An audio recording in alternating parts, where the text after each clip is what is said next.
आगे बढ़ते हैं और एक बड़ी खबर आपको बताते हैं। गृह मंत्री अमित शाह का कहना है कि जातिगत गणना का विरोध नहीं, सबसे बात करके वो फैसला लेंगे। गृह मंत्री अमित शाह ने ये बात रायपुर में बीजेपी का घोषणा पत्र जारी करते हुए कही है।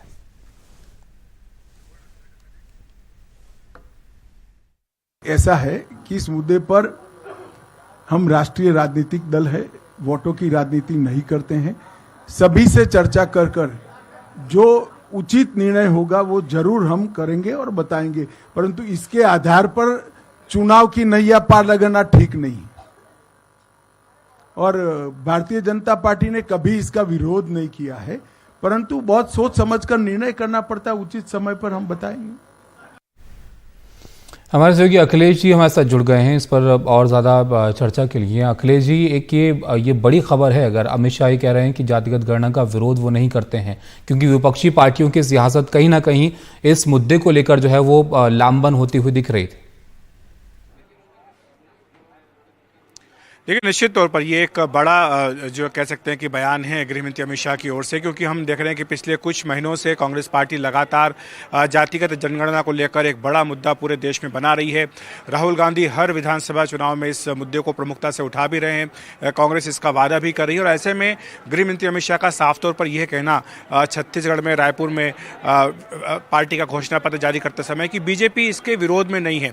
और ये एक्चुअली हकीकत भी यही है, क्योंकि बिहार में जब बात हुई थी जातिगत सर्वेक्षण कराने की, तो बीजेपी उन पार्टियों में से थी जो इसके पक्ष में थी। और यही बात वहां पर भी जो बीजेपी के पूर्व उप मुख्यमंत्री सुशील मोदी लगातार इस बात को कहते आए हैं कि बीजेपी ने हमेशा ही इसका साथ दिया है और बीजेपी ने हमेशा इसका समर्थन भी किया है।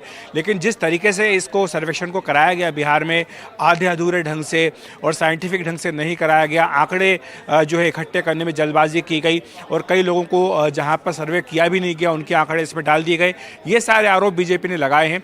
और इसीलिए गृहमंत्री अमित शाह साफ तौर पर ये कह रहे हैं कि बीजेपी ने कभी इसका विरोध नहीं किया, लेकिन चूंकि बीजेपी एक राष्ट्रीय दल है इसलिए इस बारे में सब लोगों से चर्चा करके ही वो इस बारे में आगे का निर्णय करेगी। लेकिन उन्होंने एक तरह से कांग्रेस को कटघरे में खड़ा करने की कोशिश जरूर की है, ये कहते हुए कि देखिए किस तरह से ये चुनावी नैया को पार कराने के लिए बार बार इस बात का जिक्र किया जा रहा है। तो ये जातिगत जनगणना जो कि छत्तीसगढ़, मध्य प्रदेश, राजस्थान, इन तीनों राज्यों के विधानसभा चुनाव में कांग्रेस एक बड़ा मुद्दा बना रही है, उस पर सीधे तौर पर गृहमंत्री अमित शाह ने दो टूक कहा है कि बीजेपी ने कभी इसका विरोध नहीं किया है।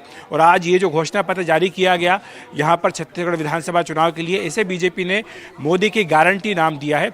और छत्तीसगढ़ में जो हमेशा से एक सबसे बड़ा चुनावी मुद्दा रहा है वो धान की खरीद का रहा है, तो इसीलिए बीजेपी ने अपनी ओर से ऐलान किया कि 21 एकड़ जो है वो जो उपज होगी उसमें 3100 रुपये प्रति क्विंटल के भाव से सरकार खरीदेगी। तो ये एक बहुत बड़ी घोषणा है, खासतौर से छत्तीसगढ़ जो कि पूरे देश में धान का कटोरा कहा जाता है। बिल्कुल, शुक्रिया अखिलेश जी आपका सब जानकारी के लिए।